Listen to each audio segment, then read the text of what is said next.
જય શ્રી કૃષ્ણ બધાને ને જય માતાજી। તો આજે આપણે બનાવીશું દહીં ચણાના લોટવાળું પીંડાનું શાક બનાવીશું। તમે જોઈ શકો છો કે આપણે આ શાકની ગ્રેવી બસ આ ટાઈપની રાખવાની છે, તો જોઈને જ ગ્રેવીમાં તમને મોંમાં પાણી આવી જાય એવું આ શાક તૈયાર થઈ જાય છે। સૌથી પહેલાં તો આપણે એ ટ્રીક અપનાવવાની છે કે ભીંડાનું શાક આપણે બનાવતા હોઈએ છીએ તો વધારે પડતો ઘણાને ભીંડો ચીકણો બનતો હોય છે, પણ આ ટ્રીક અપનાવી જે મેં ટ્રીકથી બનાવ્યું છે એ અપનાવી અને તમે શાક બનાવશો ને તો ભીંડો બિલકુલ ચીકણો નહીં રહે। અને આ શાક આપણે કોરું નથી બનાવવાનું, એક સારું એવું પંજાબી ગ્રેવીવાળું શાક તૈયાર થઈ જાય છે। તો હવે આપણું આ શાક તૈયાર થઈ ગયું છે। શાકને હવે આપણે સર્વ કરીશું। જુઓ, એકદમ આપણું શાક જેવી રીતે બજારમાં અથવા રસોઈયા બનાવે છે ને એવું જ શાક ઘરે તૈયાર થઈ જતું હોય છે ફ્રેન્ડ્સ, કારણ કે લગ્નની સિઝનમાં આ રીતે ભીંડાનું ગ્રેવીવાળું શાક મળતું હોય છે। તો જરૂરથી આ રેસીપીને ટ્રાય કરજો। આ શાકમાં થોડુંક આપણે ચણાનો લોટ અને દહીં ઉમેરવાથી મેં થોડુંક અહીંયા તેલ વધારે ઉમેર્યું છે, કારણ કે અહીંયા તમે ચણાનો લોટ અને દહીં છે તો તેલ ઓછું નાખશો ને તો એ શાકનો સ્વાદ બી સારો નહીં આવે, અને બીજું કે લોટ તમને જેવું શાક લાગશે। તો સૌથી પહેલાં સબ્જી તમે ચણાના લોટ અને દહીંવાળી બનાવતા હો તો એની ગ્રેવી કરવી બહુ ખૂબ જરૂરી છે। હવે મેં અત્યારે 500 ગ્રામ જેટલો ભીંડો લઈ લીધો છે, પણ ભીંડો છે મારે 250 ગ્રામ જ બનાવવાનો હતો, તો મારે જેટલો જોતો હતો એટલો ભીંડો મેં કાઢી અને પાણીમાં સારો એવો લગભગ 2 થી 3 પાણીમાં ધોઈ નાખેલો છે। નળ નીચે બી 2 પાણીમાં ધોઈ નાખ્યો છે। ધોયા પછી આપણે એક રૂમાલ લેવાનો છે અને ભીંડાને કોરો કરવાનો હોય છે, કારણ કે વધારે પડતો ભીંડામાં ચેપ હોય છે, ચિકાસ વધારે હોય છે, તો જે ચિકાસને આપણે દૂર કરીશું। જરા બી સબ્જી બનશે ત્યારે તમને ખબર જ નહીં પડે કે આમાં ચિકાસ રહી છે, એકદમ ચિકાસ બાળી અને પછી આપણે આ શાકને તૈયાર કરીશું। તો જુઓ, હવે મારો આ ભીંડો સારો એવો કોરો થઈ ગયો છે। હવે આપણે એના બે બાજુનો ડંઠલવાળો ભાગ કાપી નાખીશું, અને અહીંયા લગભગ આપણે ટ્રાયંગલ શેપમાં ભીંડાને કાપવાનો છે। જેવું તમને પસંદ હોય એવો ભીંડો તમે કાપી શકો છો, પણ હા, ગ્રેવીવાળો ભીંડો બનાવતા હો તો થોડા મોટા પીસ રાખવાના છે।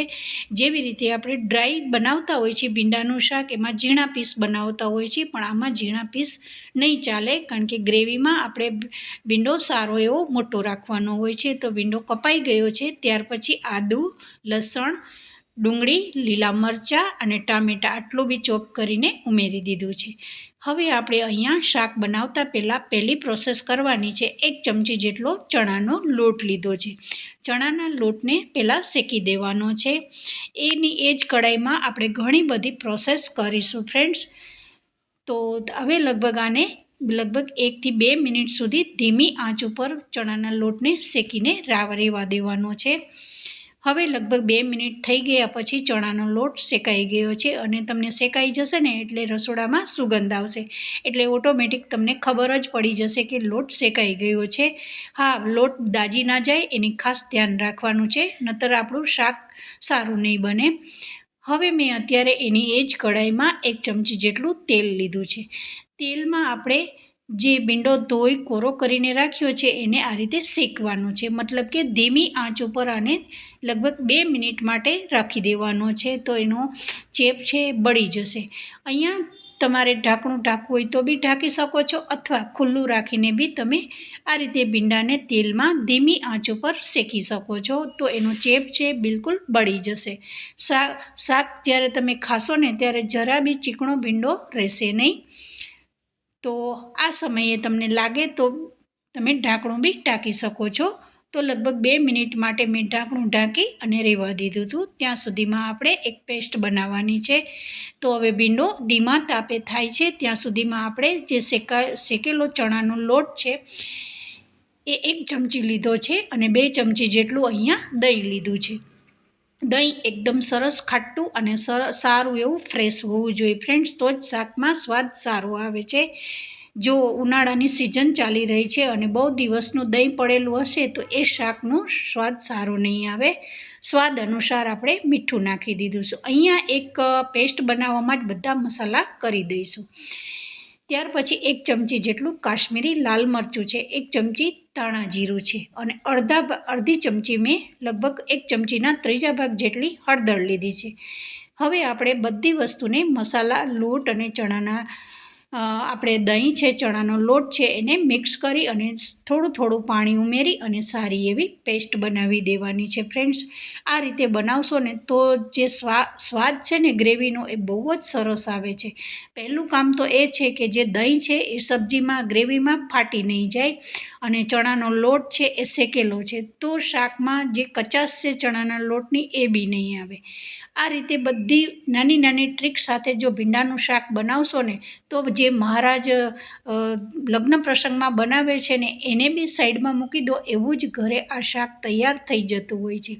તો હવે તમે જોઈ શકો છો કે આપણો આ પેસ્ટ તૈયાર થઈ ગઈ છે. આ પેસ્ટ ઉમેરવાથી બિલકુલ દહીં ફાટી નહીં જાય આપણું સબ્જીમાં. તો લગભગ 2 થી 3 મિનિટ થઈ ગયા પછી ભીંડો એવો સારો એવી ચિકાસ દૂર થઈ ગઈ છે અને તેલમાં 50% જેટલો ભીંડો આપણો તૈયાર થઈ ગયો છે. બસ 50% જેટલો જ ભીંડો કાચો છે, તો એને આપણે ગ્રેવીમાં શેકી લઈશું. ત્યાર પછી ફરી 1 ચમચી જેટલું મેં તેલ લીધું છે. હવે આપણે તેલ લેવાનું છે ગ્રેવીના ભાગનું. ત્યાર પછી રાઈ ઉમેરી છે. હવે એમાં મેં રાઈ થોડી તતડી ગઈ ત્યાર પછી આદું અને લસણની પેસ્ટ ઉમેરી દીધી છે. અહીંયા મેં લસણનો ભરપૂર ઉપયોગ કર્યો છે. તમારા ઘરમાં તમે કેટલી ક્વોન્ટિટીમાં લસણ ખાતા હો એ પ્રમાણે તમે અહીંયા નાખવાનું હોય છે, કારણ કે ફ્રેન્ડ્સ આપણા શરીર માટે લસણ છે એ બહુ ગુણકારી હોય છે. જો વધારે પડતું ખવાતું હોય તો તમે ખાઈ શકો છો. હવે ઝીણા મરચાં 2 લીધા હતા, એને ચોપ કરીને ઉમેર્યા છે અને લીલી ડુંગળી નાખી છે. હવે ટામેટાં છે એ આપણે અત્યારે નથી નાખવાના. લીલી ડુંગળી હોય તો તમે શિયાળામાં જો આ રીતે બનાવતા હો તો લીલી ડુંગળીનો બી ઉપયોગ કરી શકો છો, પણ મેં અત્યારે અહીંયા સૂકી ડુંગળી 1 નાની એવી ઉમેરી છે. હવે ટામેટાને આપણે અત્યારે નહીં ઉમેરવાના. થોડી ડુંગળી અને મરચાં લાલાશ પડતું થાય, થોડા તેલમાં શેકાઈ જાય, એનો કચાશ દૂર થઈ જાય ત્યાર પછી અહીંયા ટમેટાને ઉમેરવાના છે. જો ડુંગળી અને ટામેટાને જોડે નાખશો તો કેવું થાય છે, ડુંગળી છે એ અમુકવાર કાચી રહી જતી હોય છે. તો ડુંગળી કાચી ન રહે એના માટે થઈને મેં લાસ્ટમાં લગભગ 2 મિનિટ પછી મેં ટામેટાં ઉમેર્યા છે. તો સબ્જી બનાવતા હો તમે આ રીતે, જે રસોઈયા બનાવતા હોય છે, બહારની સબ્જી આવી મળતી હોય છે, તો બધી આવી નાની નાની ટ્રીક સાથે તમારે ફોલો કરવો પડતું હોય છે, તો જ સબ્જી એકદમ સરસ સ્વાદમાં અને દેખાવમાં સારી બનતી હોય છે ફ્રેન્ડ્સ. તો જુઓ ટામેટાં એકદમ સરસ ગળી ગયા છે અને એકદમ સરસ તેલ બી ફૂટી રહ્યું છે. ડુંગળી, મરચાં, લસણ, આદું બધું તેલમાં શેકાઈ ગયું છે. ત્યાર પછી હવે આપણે અહીંયા જે પેસ્ટ પેલી બનાવીને રાખી છે, દહીં, ચણાનો લોટ, મસાલો, એ અહીંયા ઉમેરવાની છે.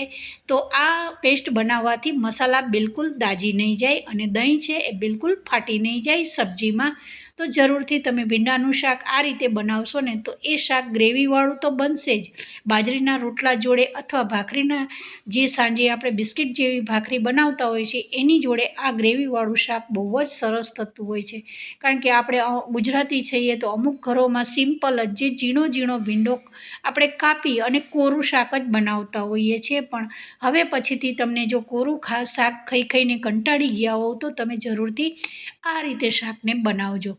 તો હવે મેં અત્યારે થોડું અડધી વાટકી જેટલું પાણી લઈ લીધું છે. થોડું પાણી ઉમેરીશું તો મસાલા છે એકદમ સારા એવા ચડી જશે, કારણ કે મસાલા કાચા છે, ચણાનો લોટ તો આપણો શેકેલો છે, પણ દહીં છે એટલે પાણી નાખવું થોડું જરૂરી છે. તો હવે આપણે આને ઢાંકી અને લગભગ 2 થી 3 મિનિટ માટે ધીમી આંચ ઉપર રાખવાનું છે. અહીંયા મારો ગેસ મેં બિલકુલ ફાસ્ટ રાખ્યો જ નથી. આ સબ્જી મેં ધીમી આંચે જ શાકને બનાવ્યું છે. હવે આને ઢાંકી અને લગભગ 2 થી 3 મિનિટ મેં રહેવા દીધું હતું. તો તમે જોઈ શકો છો ચણાનો લોટ એકદમ સરસ અને દહીં છે એ બિલકુલ ફાટ્યું નથી. તમે જોઈ શકો છો મારી ગ્રેવીનો કલર બી સરસ છે. અને ત્યાર પછી જે ભીંડો આપણે શેકીને રાખ્યો છે તેલમાં એ અહીંયા ઉમેરી દીધો છે. અહીંયા હવે તમારે કેટલી ક્વોન્ટિટીમાં રસો કે અથવા ગ્રેવી રાખવી છે એટલું તમારે પાણી રાખવાનું હોય છે. તો મેં અડધી વાટકી અહીંયા પાણી ઉમેર્યું છે. તો આ આપણી સબ્જી તૈયાર થઈ ગઈ છે. લગભગ 5 મિનિટ જ મેં થવા દીધું હતું. તો તમે જોઈ શકો છો જેવી રીતે આપણે લગ્ન પ્રસંગમાં અથવા બહાર મળતું હોય છે એવું જ શાક આપણે ઘરે તૈયાર થઈ ગયું છે. ઉપરથી થોડું ધાણાથી ગાર્નિશ કર્યું છે. તો જોઈને જ મોંમાં પાણી આવી જાય એવું આ શાક તૈયાર થઈ ગયું છે. હા, આ શાકમાં તમે થોડું તેલ સેજ વધારે તમે ખાતા હો એનાથી વધારે તેલ ઉમેરશો તો એકદમ ચટાકેદાર સ્વાદમાં આ શાક તૈયાર થઈ ગયું છે. તો બધાને જય શ્રી કૃષ્ણ.